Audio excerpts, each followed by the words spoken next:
Hello' everyone, কি খবৰ আপোনালোকৰ? আশা কৰোঁ সকলো ভালে আছে।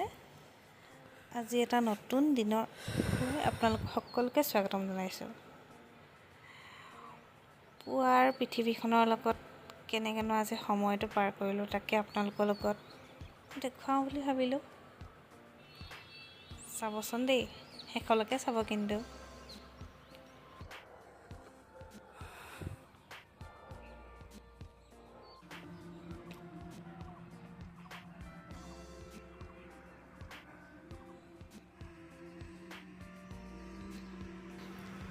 এতিয়া পুৱা 5 বাজিছে।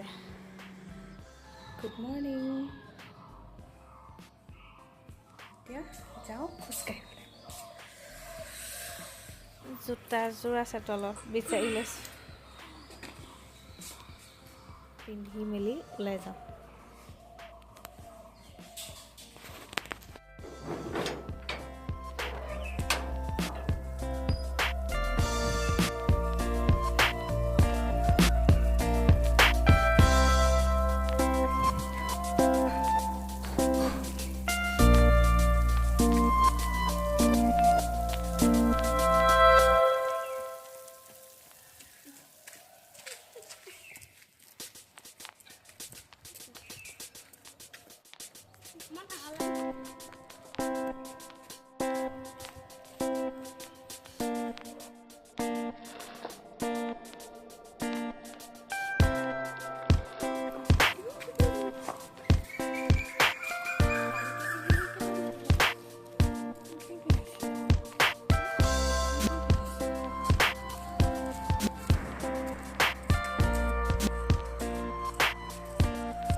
এতিয়া যে ভিডিঅ'টো কৰিলোঁ, এই ভিডিঅ'খিনি মানে মই যেতিয়া ৱৰ্কআউট বা খোজকাঢ়ি আছিলোঁ তাৰ মাজতে অকণমান ক্লিপছ ৰাখি পেলাই এনেকৈ কৰিছিলোঁ। তাতে কিছুমানে একে ক'ব নহয়, তুমি ৱৰ্কআউট কৰিব গৈছিলা নে ভিডিঅ' কৰিব গৈছিলা, সেইকাৰণে কৈ থ'লোঁ। লগত ভণ্টি গৈছিলে। যেতিয়া অকণমান সময় বহোঁ তেতিয়া তাই এনেকৈ ভিডিঅ' কৰি ৰাখে। অকণমান সময় নিজৰ বাবে দিছোঁ, দিবই লাগে, প্ৰত্যেকে দিবচোন। প্ৰত্যেকেই ব্যস্ত, তথাপিও সেই ব্যস্ততাৰ মাজত নিজৰ বাবে অকণমান হ'লেও সময় উলিয়াব বহুত ভাল লাগে প্ৰত্যেককে অকণমান সময় নিজৰ বাবে সময়।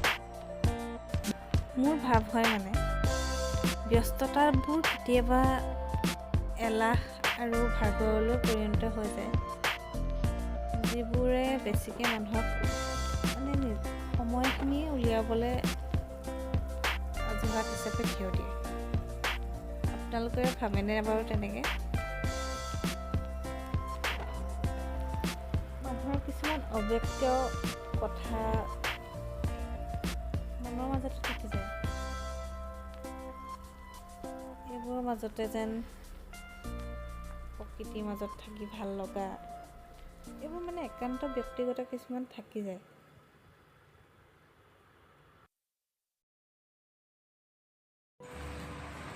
এতিয়া যাওঁ দিয়া, ব্যায়াম চ্যায়াম কৰিলোঁ, খোজকাঢ়িলোঁ, খোজকাঢ়ি মেলি এতিয়া আজি মিনি ব্লগটো। Bye bye. কি